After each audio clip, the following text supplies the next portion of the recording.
Halo semuanya, perkenalkan kami dari kelompok 1 mata kuliah isu terkini pelayanan kesehatan yang terdiri dari Davaldo Suryo Putra dan Shirley Eka Amanda. Yuk disimak. Tujuan video ini dibuat yaitu untuk mengetahui apa itu DBD, gejala penderitanya, serta bagaimana cara penularannya. Kemudian mengetahui bagaimana cara mengendalikan penyakit DBD, serta mengetahui masalah-masalah yang dihadapi akibat dari DBD.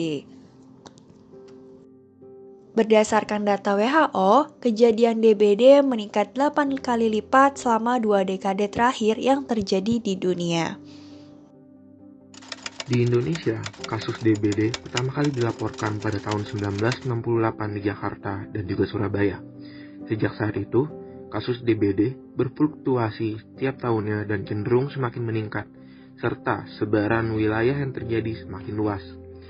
Pada tahun 2021, jumlah kasus DBD mencapai 70.928 kasus. Hal ini sudah mengalami penurunan dibanding tahun 2020 yang jumlah kasus DBD mencapai 108.303 kasus. Dan juga kasus DBD tertinggi berada pada kelompok umur 15 hingga 44 tahun. Apa itu DBD? DBD yang kita sering dengar dengan demam berdarah dengue merupakan penyakit yang ditularkan oleh nyamuk. DBD dapat terjadi pada dewasa maupun anak-anak. Nyamuk DBD atau yang kita kenal dengan Aedes aegypti dapat bersarang di bejana-bejana yang bersayar jernih dan tawar seperti bak mandi, bak penampungan air maupun kaleng bekas. Maka dari itu, kasus DBD biasanya meningkat pada musim penghujan.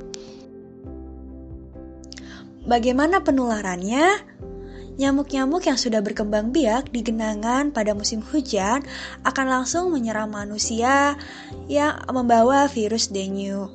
Biasanya terjadi pada malam hari. Nah, bagaimana sih caranya kita tahu bahwa kita terkena DBD?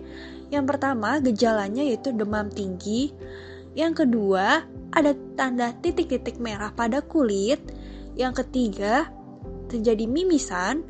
Yang keempat yaitu muntah-muntah.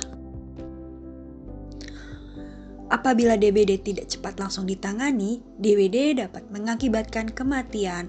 Hal ini dikarenakan adanya shock yang dialami oleh penderita DBD. Hal ini disebut dengan dengue shock syndrome atau DSS.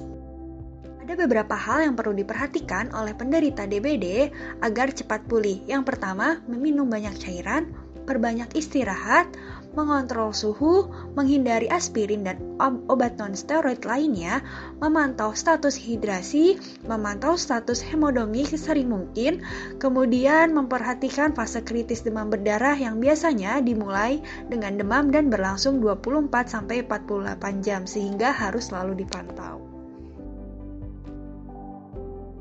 Lalu, bagaimana dengan pengendalian penyakit demam berdarah dengue, terutama di Indonesia? Pengendalian penyakit DBD di Indonesia dilakukan dengan sistem kewaspadaan dini dan juga dengan pengendalian vektor dilakukan dengan baik, terpadu, serta berkesinambungan. Pencegahan penyakit DBD sangat tergantung pada pengendalian vektornya, yaitu nyamuk Aedes aegypti. Pengendalian dapat dilakukan pada lingkungan untuk mengendalikan nyamuk dengan pemberantasan sarang nyamuk atau PSN, meliputi menguras bak mandi, atau penampungan air sekurang-kurangnya sekali seminggu, menguras vas bunga, dan juga tempat minum burung seminggu sekali, menutup dengan rapat tempat penampungan air, serta mengubur kaleng-kaleng bekas dan juga ban bekas di sekitar rumah. Kedua, melalui biologis, pengendaliannya yaitu dengan menggunakan ikan pemangkat jentik dan juga bakteri. Kemudian, secara kimiawi, yang dilakukan dengan pengasapan atau fogging, memberikan bubuk pada tempat-tempat penampungan air seperti kolam. Gimana teman-teman? Sudah paham kan apa itu DBD dan bagaimana gejalanya? Maka dari itu, yuk jaga kesehatan dan juga lingkungan kita agar terhindar dari DBD. Terima kasih.